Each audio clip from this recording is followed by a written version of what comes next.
Hi friends! Telangana రాష్ట్ర రైతులందరికీ ఆదుర్పే శుభవార్త. ప్రతి ఒక్క రైతుకు కూడా 1-5 ఎకరాల వరకైతే రైతు బంధు డబ్బులనేది పడబోతున్నాయి. అలాగే మరి ఎప్పుడు పడబోతున్నాయి? అలాగే రుణమాఫీ డబ్బులు కూడా మరి 2,00,000 వరకు ఎప్పుడు పడబోతున్నాయి? తెలుసుకునే ముందు అలాగే పంట నష్టానికి కూడా మన రైతులకైతే ఎంతమందికి ఎంత అమౌంట్ అనేది ఇస్తున్నారు? అలాగే ఏ డాక్యుమెంట్స్ సబ్మిట్ చేయాలి? ఎవరెవరికి సబ్మిట్ చేయాలి? తెలుసుకునే ముందు లైక్ చేయండి, షేర్ చేయండి, సబ్స్క్రైబ్ చేయండి. పక్కనున్న bell icon all symbol button గంట సింబల్ నొక్కితే నేను వేసే నోటిఫికేషన్స్ మీకు వెంటనే అయితే వస్తాయి.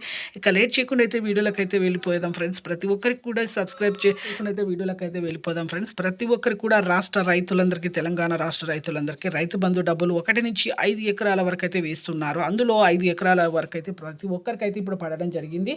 అలాగే ఇక రానున్న రోజుల్లో ఈ రైతు బంధు అనేది తీసివేస్తారండి. వచ్చే వానాకాల సీజన్ వరకు మీకు ఒకే సీజన్‌లో అయితే 7,500 2 సీజన్‌లు కలిపి మొత్తం 15,000 రూపాయలు. అలాగే పంట నష్టానికి కూడా ప్రతి ఒక్క రైతుకి కూడా 10,000 రూపాయలైతే ఇవ్వడం జరిగింది. వ్యవసాయ కూలీలకు 12,000 రూపాయలైతే ఇవ్వడం జరిగింది. ప్రతి ఒక్కరికి కూడా ఇక రుణమాఫీ డబ్బులు 2,00,000 కూడా మీకు ఏప్రిల్ 15వ తేదీ వరకు వేస్తామని కూడా చెప్పడం జరిగింది. Thanks for watching.